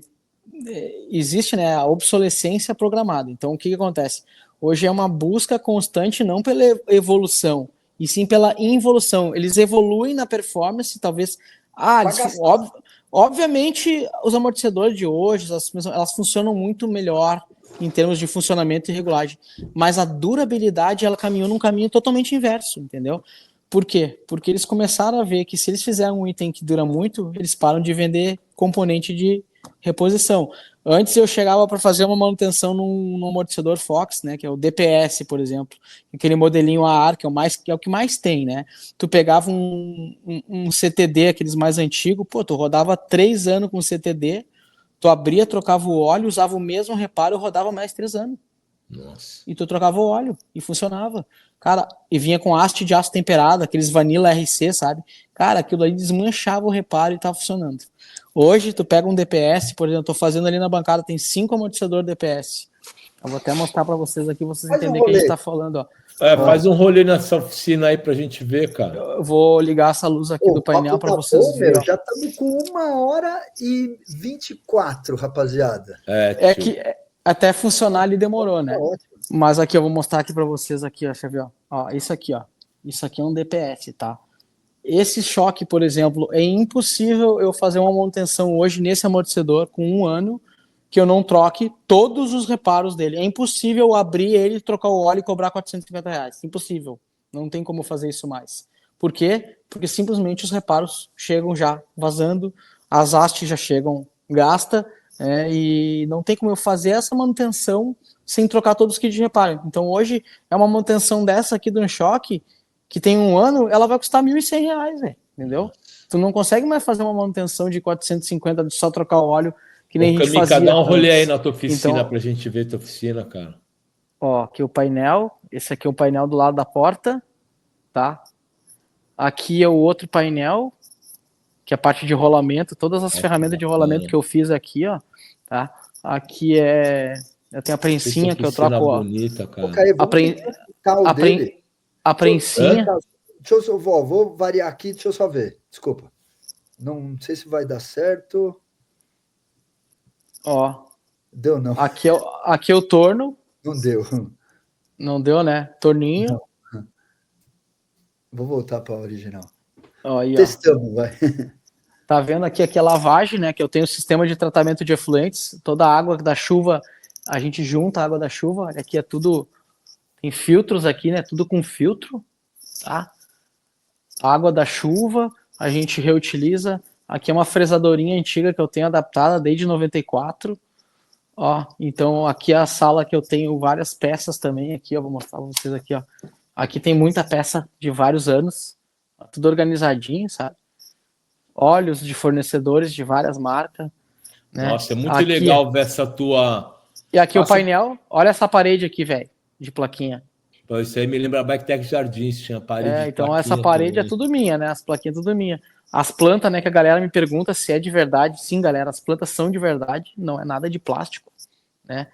Aqui a parte de estoque com muito reparo que eu tenho, coisa de R$500 mil em reparo, às vezes a gente não parece, mas tem muito, né? E lá em cima dos painel, lá, todos os meus troféus lá, agora tem 608 troféus, a última vez que eu contei. Né? Então, mais de 700 provas aí disputadas desde 1992. Né? Toda essa história aí de mountain bike, ela caminha junto com a oficina, né? Pilotagem, oficina, é tudo junto. Quer aparecer, né? Eu quero deixar só o Juliano, o Kamikaze, quer aparecer no meio. Olha lá, ó. Voltamos de volta. Ô, meu, olha a bancada sexta-feira. Dá uma olhada ali, ó. Então, dentro dessa bancada aqui, ó, começa na ponta, né? Aqui, ó, até lá, elas têm 9 metros. Essa aqui é 4,5 por 4,5. Ó, tudo aí, ó. Tudo que é ferramenta, então tu vai abrir gavetinha aqui, ó, cara, tem coisa que tu não acredita. Ó, só. Então, inúmeras gavetinhas de peça também, tudo organizadinho, né? Eu tenho toque, né, com organização, metódico, né, cara? Mas a gente se acha, né? E essa aqui é a estrutura, né? Tudo isso aí é muitos anos de mountain bike, o piloto, mecânico, tudo aí integrado, né, cara? Cara, essas samambaias aí tão lindas, cara. Cara, essa aqui aqui tem uma ponta aqui, essa aqui é uma amazônica, é uma samambaia, dessa aqui é raríssima. Né, tem exemplares desses que eu já vi em loja para vender por quase R$1.000. Né? Eu sou fã de samambaia, cara, desde moleque. Dá uma olhada da ponta aqui, ó, dessa ponta aqui, ó, até aquela ponta lá, ó, cara, é uma parede verde, né? Linda, linda. Eu gosto dessa coisa de integrar a natureza, né? São todas samambaias? Todas de verdade, não tem nada de plástico. Não, mas são samambaias. Samambaia mesmo, samambaia mesmo. Legal, cara. Ela né? Quer ver uma coisa que vocês vão entender, meu? Isso aqui é Feng Shui. Vocês sabem o que é Feng Shui, né? Então, assim, ó, é a harmonia do ambiente. Tá? Então, tudo aqui ele tem uma harmonia, né? A direção que o sol entra aqui de manhã, pela janela lá em cima, né? Ilumina as plantas e ilumina a bancada. Então, tem todo um fluxo de energia dentro da oficina que favorece a gente conseguir trabalhar dentro de uma lógica. Né? Então, se tu for ver, meu, tudo que mexe com suspensão, ele tem um lugar específico. Mexe com rolamento, um outro lugar específico. Então, tudo tem o que eu digo uma que lógica, né? A organização é fundamental para o bom trabalho, porque e hoje que se tu você não pode sabe ver, onde está a tua ferramenta, como é que você tem que ficar perdendo tempo procurando tuas peças? Quer dizer, a organização é vital, cara. Aqui, se falta luz, velho, eu acho no escuro essa ferramenta. E uma coisa que vocês podem perceber hoje, dá uma olhada nos painel. Antigamente as oficinas tinham um conceito de suja e desorganizado. Depois que eu criei esse conceito de posição de painel, vocês podem ver nas oficinas de muitos mecânicos mais novos, a posição das ferramentas dos caras é muito parecida com a posição das minhas ferramentas. Tá demais porque aqui, ó, aí. porque eu sigo uma lógica, né? Quer ver uma coisa que eu mostro para vocês que parece tão bobo, né? Mas não sei se vocês vão conseguir perceber, mas dá uma olhada que as chaves são todas em ângulo. Aqui, ó. Fica mais fácil para tirar. A pegada, velho. Tu imagina o teu pulso dobrando o dia inteiro. Então, isso aqui, um dia o Thiago chegou e perguntou, mas por que é em ângulo? Cara, por causa da ergonomia. Entendeu? E você que fez a bancada também? Fiz tudo. Um cara me ajudou a cortar, um amigo meu que chama Muca, inclusive, ele que me ajudou a cortar, que é tudo revestido com inox. Essa chapa tem 2 milímetros de inox, é inox 304, com cantoneira de alumínio, e ele tem um leve caimento, porque o óleo ele escorre todo para essa ponta dela aqui, né? O óleo escorre aqui. Vamos mexer no amortecedor, eu tenho uma bandejinha, tipo, eu começo a abrir ele, ó, olha aqui, ó. Bandejinha tá aqui embaixo, ó. O óleo já cai ali, para não cair no chão. E é tudo de inox. Pingou um negócio aqui, o cara passa um paninho, tá limpo a bancada. Então o inox, ele também dá esse ar de profissionalismo, né? A limpeza. É tipo uma cozinha industrial, né? O que você usa embaixo das ferramentas? Aí é papel? Papel toalha? O que é? Aí é papel toalha. Aqui é papel toalha. Para sugar o óleozinho, desmonta o amortecedor na papel toalha. Até porque se uma lâmina do amortecedor ela bota no inox, tu só tira ela com imã, né? Ela cola no inox. Né? É impressionante como é organizada a bancada, cara. Como tá organizada. Porque aí você tem três pensões abertas lá, né? Na outra bancada lá. Aqui tem duas. Aqui, 3 não, tem 1, 2, 3, 4, 5, 6. Muito legal essa organização. Eu tô vendo os Bren aí. Tem os Bren aí, não? Tem, aqui, ó. Esse aqui, falta, né? Esse aqui é 2016. Esse aqui primeiro é 2016. Esse segundo aqui, ó. Esse aqui já é aquele mais antigo, 2012, quando não existia o IOC na balança FSR, né? Aqui tem X2 de mola. Esse aqui é da V10 que está aqui atrás. Aqui tem uma V10. Ô, Camica, diz uma coisa. Você falou que você não tem assistente. Então, como é que você se organiza? Por exemplo, você está com seis choques abertos aí. Como é que você se organiza, cara? É um método, né? Um padrão de trabalho que eu tenho. Por exemplo, eu tenho 3 bikes para fazer geral, tá? Eu não vou pegar uma bike e fazer geral nela inteira de uma vez só. O que eu vou fazer? Eu vou pegar todas as suspensões, vou tirar o choque, a suspensão das 2 bikes, vou fazer primeiro a suspe e o choque e vou seguir essa lógica. Suspe e choque, que é exatamente o que eu estou fazendo aqui. Suspe e choque. Né? Vou seguir essa lógica de amortecedores. Terminei essa lógica de amortecedor, aí eu vou desmontar a balança. Eu desmonto a balança dessa bike aqui ali e a balança da outra bike na outra bancada. Então, cara, é um método, entendeu? Que quanto tempo demora a sua revisão? Qual o tempo que demora para você fazer o método completo? O teu método de revisão, quanto tempo demora? Para mim fazer uma geral completa da bike, incluindo link, suspensão, freio, tudo, eu peço no mínimo 5 dias para entregar essa bike. Não, mas eu digo você de mão de obra. Quanto tempo você toma? Em horas? Se começar do zero ao fim, do 0 ao 100%. Quanto tempo demora para... cara, 15 horas, talvez. 15 horas. Quanto que vale uma geral? Considerando suspensão, junto? Completa. Tudo.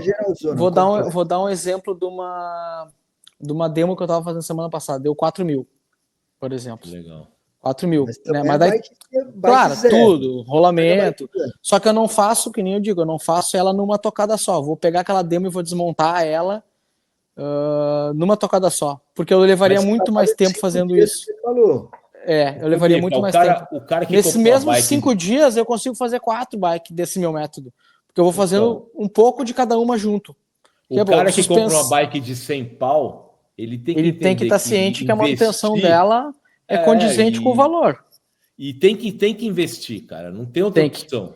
Não, tu acaba perde o equipamento, que nem tô fazendo aqui uma Osho, aquelas da Canon dele, né? aquilo ali gasta muito rápido, entendeu? Então Sim, é uma suspensão só, né? muito... Exatamente. Uma perna só, tudo está sobrecarregado só nela. Então a gente vai amplificar o desgaste. É aquele rolete ainda, porque é bonito, né? É um rolete que ela tem, né?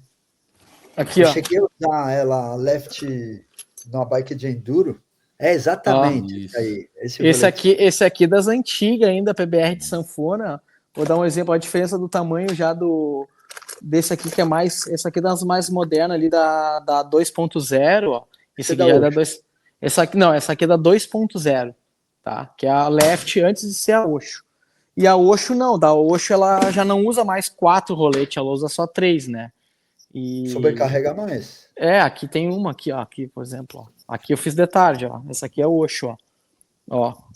Aqui eu tô com a Osho aqui, tá? Então essas aqui, ó, isso aqui vem muito também, cara. Vem muito. Porque então não tem muita gente que mexe, ferramenta específica. É tudo muito específico para ela e assim, ó, o pessoal que compra, né, ele meio que alguns compram porque amam o sistema, né? É que nem Brain, né? Ame ou odeie. Quem ama left vai andar a vida toda de left, quem ama Brain vai andar a vida inteira de Brain, né? Mas quem odeia não vai andar de jeito nenhum. Eu andei um ano de left. Foi uma experiência. Eu também andei de left, velho. Eu tive uma Super Max 36 numa Jekyll que eu andava. Eu andei com a Jekyll também. Bike legal, velho. Cara, quem tinha uma era o Yuri Borner, aquele Yuri Borner tinha uma dessa também. A gente andou com aquele amortecedor Diad. Era a Bia, ele e eu com a bike. A bike da Bia veio parar. A bike da Bia veio parar aqui no Rio Grande do Sul. Olha que legal. Um cara comprou, branquinha, aquela mesmo, com amortecedor Diad, aquele da Fox, que ele funcionava invertido, né? Eu posso falar, foi um ano bom. Vou falar. Não. Eu tinha 2 bikes igual, velho. Uma usava para treinar, outra só usava para correr. O Cedric Garcia chegou a andar com uma bike dessa. Com left de 160mm. Tá? Sim, então, lá atrás. Lá. E aqui, ó, aqui tem umas ferramentas que eu desenvolvi, inclusive, para aquela left, ó. Essa ferramenta aqui, ó. Essa aqui é para Super Max 36, inclusive, né? Para essa que a Bia, que tu usava, que o Yuri usava, né? Que é a ferramenta para te colocar aquele anel espiral lá, desgraçado, dentro dela, né? Isso aqui eu fiz num dia chuvoso com raiva, né? Porque sofrendo para botar aquele desgraçado daquele anel, né, meu? Daí eu peguei isso aí para pedalar na chuva, né, velho? Quando eu voltei pra oficina, eu cheguei, olhei para aquele negócio, não, quer saber? Vou fazer uma ferramenta. Eu mandei minha suspa para você fazer, velho. Foi junto com a do Yuri e com a Bia, da minha bike de treino. Essa é uma Super Max? Exatamente. Eu vou te dizer, eu sou um dos únicos. De treino. A de corrida eu vendi zerada, velho. Porque eu usei só para as corridas. Eu sou um dos únicos que mexeu, que pegou mesmo muitas dessas 36 para fazer. Porque, assim, além de ser left, ela era uma left específica, Super Max 36. Cara, e era boa aquela suspa, hein, meu? Boa. Funcionava. Ela torcia menos firme pra caralho, cara. Ela torcia menos do que uma single crown de enduro. Porque o lance dos roletes ali é legal, entendeu? Aquilo ali foi baseado num trem de pouso de avião, né? Então, tu imagina a carga que aquilo ali tinha que ter para suportar um trem de pouso de avião. E é igualzinho, né? A suspa. Ô, Camica. Cadê Camica? Volta aí, cara. Ô, Caê, será que foi Deus, meu? Que, pô, a gente já conversou pra caramba, né? Ó, Camica travou na imagem. Nós estamos com 1h38. E, ó, o papo é bom demais. Perdemos nosso convidado, Cadeira. Nosso convidado, mas, ó, o papo foi bom, hein, Caê? E foi que bom, legal, cara. Que oportunidade. E foi mais demais. Um Fala Bike Zone para a nossa história. A gente agradece a participação do nosso amigo irmão Juliano Kamikaze, cara, um mago, né? Um cara que tem o dom da coisa e tem o dom de se dedicar, né, Caê? Incrível, não? O papo foi incrível. A gente pensou que ia seguir para um lado, seguir para o outro. Focamos bastante no mercado, na mecânica, na indústria. Muito legal, cara. Foi um papo muito rico. Foi um Fala Bike Zone sem filtro, como a gente gosta de ser, né? Como o Juliano Kamikaze é também. E é legal o fato de termos as barbas brancas e estarmos... A minha eu pinto, né? A minha não é branca, tio. Eu que pinto ela assim. Você pinta, porque você é novinho, você é só um ano mais velho. Só uma coisa importante. É pouca coisa. Pedir para a galera que acompanhou até agora, cara, para curtir a gente, seguir, encaminhar para os outros, porque o nosso projeto é eu e o Cadeira, é nós dois. É isso aí, se inscreve no canal, compartilha, dê seu like e vem com a gente na missão, né, Caê? Fala Bike Zone, Caetano Zamataro, Luciano Cadeira Lancelotti e vocês. Viva os rolês! Valeu!